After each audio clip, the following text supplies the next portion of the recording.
सरकटे का आतंक।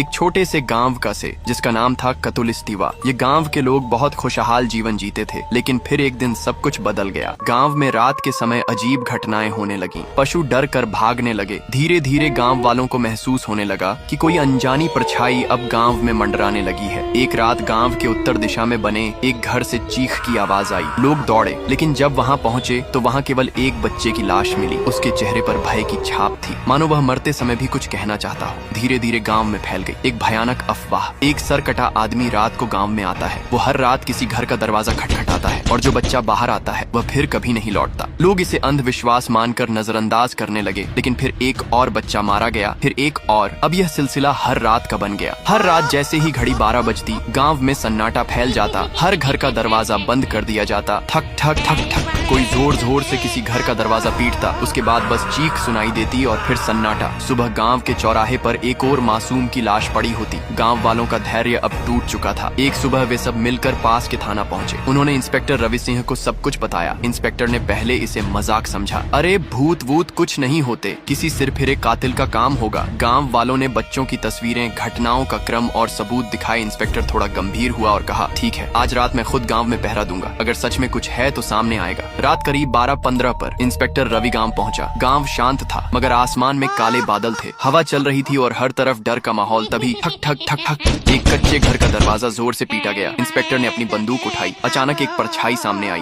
बिना सिर वाला आदमी उसका वह सीधे इंस्पेक्टर की ओर बढ़ा। रुक जा, नहीं तो गोली मार दूंगा। इंस्पेक्टर चिल्लाया। धाएं धाएं। गोलियां चली, लेकिन परछाई हवा में गायब हो गई। इंस्पेक्टर को कुछ समझ नहीं आया कि वो कहाँ गया। तभी पीछे से एक झटका और इंस्पेक्टर की लाश जमीन पर गिर गई। सुबह इंस्पेक्टर की लाशें गांव के बीचों बीच रखी थी। अगली रात फिर वही दस्तक। इस बार शिकार बना आरव, 10 साल का एक मासूम बच्चा। वो जब किसी ने दरवाजा खटखटाया, शायद बाबा होंगे सोचकर, उसने दरवाजा खोला और फिर वही अंधेरा, वही कुल्हाड़ी, वही साया। सुबह आरव की लाश गांव के बीचों बीच रखी थी। आरव का एक बड़ा भाई था, नारुतो। वो शहर में पढ़ता था, लेकिन जब उसे भाई की मौत की खबर मिली तो वह रोते हुए गांव पहुंचा। भाई की हालत देखकर उसका दिल कांप गया। वो फूट फूट कर रोया, लेकिन फिर उसकी आंखों में आंसू नहीं, आग थी। वो आरव की कब्र पर गया, हाथ जोड़कर कहा, भाई मैं तुझे बचा नहीं पाया, पर अब मैं तुझे न्याय दिलाऊंगा। मैं उस सरकटे साए से बदला लेकर रहूंगा, चाहे मेरी जान ही क्यों न चली जाए। किया नारुतो सरकटे को मर पाएगा। उस देखने के लिए फॉलो कर कमेंट।